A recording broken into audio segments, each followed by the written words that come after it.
Lot na ng takot ang mga barangay natin. Mga nanlaban daw kasi yan, sabi ng ating mga pulis. Kung kampanya talaga ito laban sa droga, bakit tinatayang 122 na bata ang napatay, kabilang ang 1 taong gulang na sanggol na walang kamuwang-muwang? Nanlaban?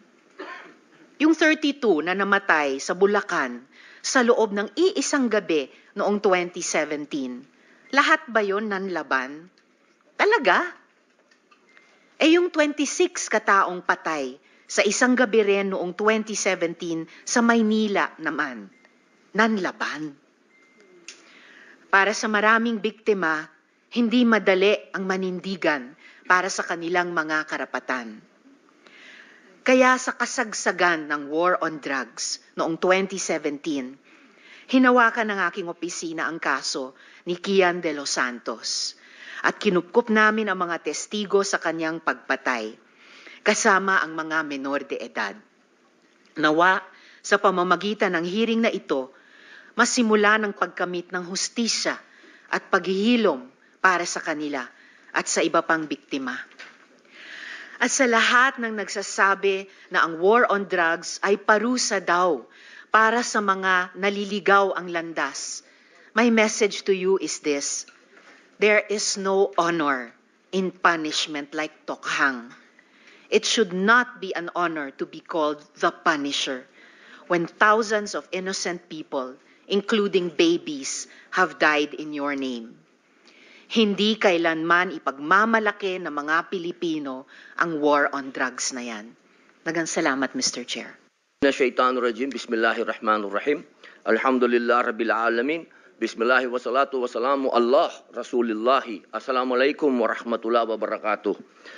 Isa pong pagbati ng kapayapaan sa inyong lahat. Unang-una po sa amin pong tagapangulo, Senate Blue Ribbon Committee, Pinunong Minoria Aquilino Coco Pimentel III. Magandang umaga po. Sa amin pong pro tempore, Senator Jinggoy Estrada.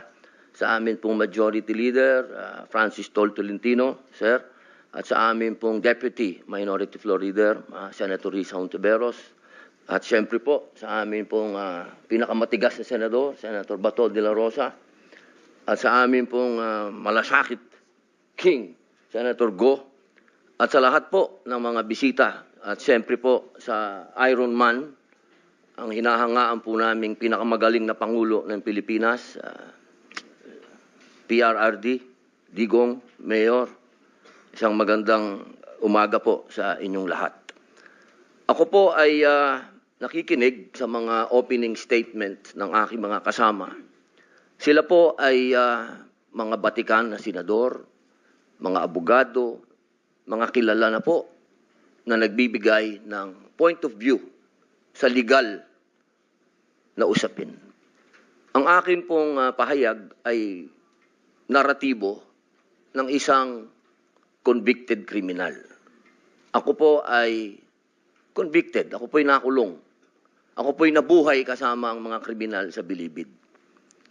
At kilala ko po ang underworld.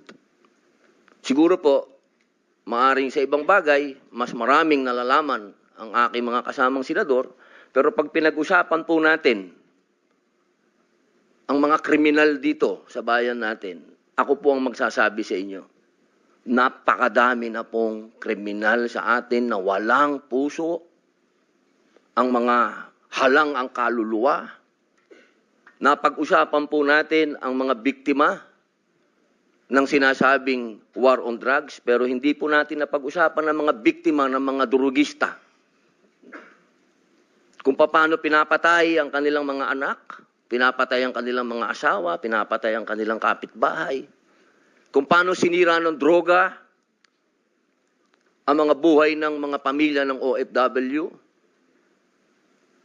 Kung paano po sa loob mismo ng Bilibid, kung saan po ako nakulong ng 3 taon at ginawa ko pang pelikula ito. Ang pangalan po ng pelikula, maaari niyo pong panoorin, Hari ng Selda. Dito po ay binunyag ko na sa loob mismo ng Bilibid ay nagluluto ng shabu. 1998 po yun. Kung bibilangin po natin yung taon na yun, hanggang sa dumating ang Iron Man, ilang taon po yun. Ganun po kahaba ang mga panahon na namayani at talagang naghahari ang mga drug pusher sa bilibid. Alam niyo po, mga mahal kong kababayan, wala po, totoo po. Ang kamatayan ng buhay ng isang tao ay yaan po ay bigay ng Diyos. Yaan po ay kayamanan, yaan po ay regalo sa atin ng Diyos. Pero, mga mahal kong kababayan, ang ating pong bayan ay nasa bingit ng napakalaking kapahamakan. Kung hindi po tatitindig ang ating kapulisan, kung hindi po tatayo ang ating mga law enforcement, tayo po ay tatalunin ng mga sindikatong nag-ahari na nagluluto na ng mga droga kung saan-saan.